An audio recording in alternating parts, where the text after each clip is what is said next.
Alors, on te fait une vidéo rapide pour t'expliquer un peu le concept. Donc, Hervé. Alors, petite explication rapide de l'écran qui est ici. Donc, les gens appuient pour que l'écran s'illumine. Donc, très simple. On a donc ici l'eau chaude, d'accord. Ici, l'eau froide. L'eau chaude est à 80 degrés, donc on peut travailler sur une eau chaude entre 75 et 95 degrés, on va voir comme tout à l'heure. Et là, on a une eau froide qui est donc entre 4 et 10 degrés, d'accord. Tout est vert. Donc, pour avoir de l'eau froide, on appuie sur le bouton vert, et on a donc de l'eau froide qui descend directement vert. Et pour avoir de l'eau chaude, on a une sécurité enfant, on attend le unlock, un petit bip, et ensuite on peut appuyer directement sur le hot. Et donc là, on a de l'eau à 80 degrés qui sort. Ça, c'est les deux fonctions principales. Ok. Ensuite, ici, on a donc, sur le cadran de gauche, on a l'état du tank, donc du réservoir qui produit de l'eau. Donc là, actuellement, le réservoir est au plus bas. Une fois que le réservoir sera donc à 4 litres, donc la flèche sera tout en haut, et bien ce réservoir va se déverser dans le réservoir qui, lui, est tout en haut, donc le top réservoir. Et ce top réservoir, lui, fait 12 litres de réserve d'eau fraîche qu'on peut donc modifier entre 4 et 10 degrés. Donc là, en ce moment, elle est à moitié plein. Là, il est à moitié plein, c'est ça. Okay. Entre les deux, eh bien, effectivement, il y a une espèce de petite fan là, qui va tourner. Et bien, en fait, c'est la filtration, tout simplement.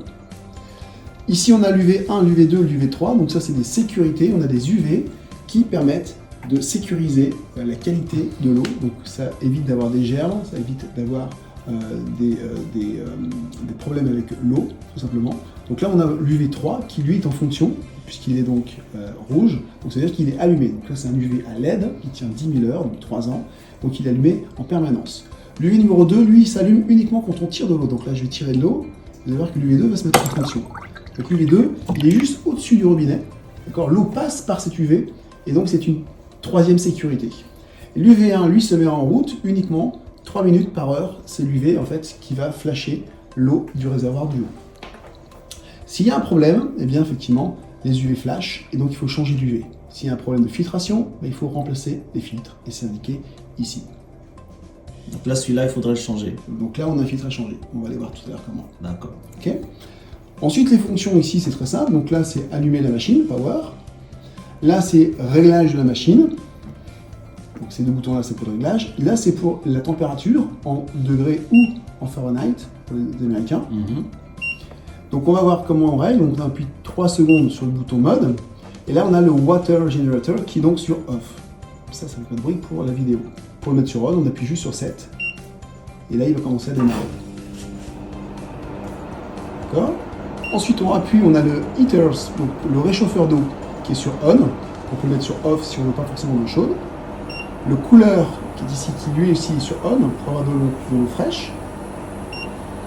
La pompe extérieure, si on veut alimenter la machine parce qu'il n'y a pas suffisamment d'humidité par exemple, on peut alimenter la machine par de l'eau du robinet.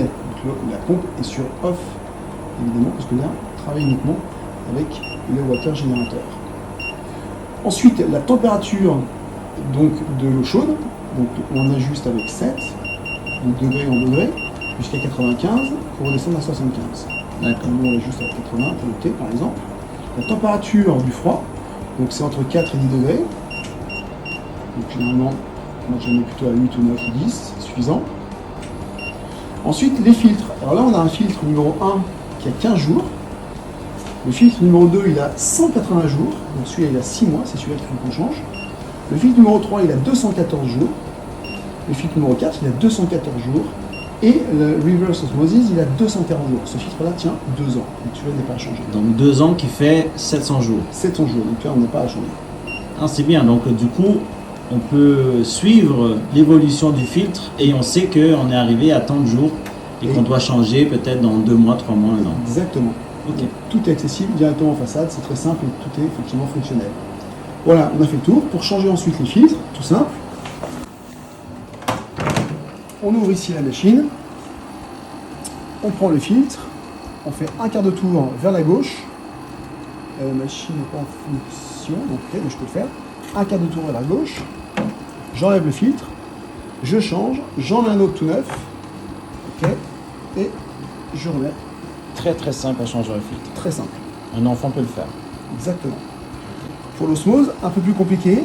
Pour ce cas-là, il faut dévisser cette partie-là et enlever le filtre qui est à l'intérieur. Et rajouter un filtre qui est à l'intérieur. Mais ça, c'est tous les 2 ans. D'accord.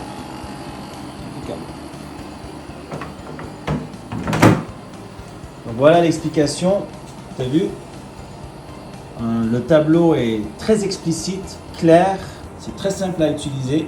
Et puis ce sera éventuellement une notice vidéo pour expliquer comment cette machine pas filtration, la récupération de l'air transformé en eau fonctionne.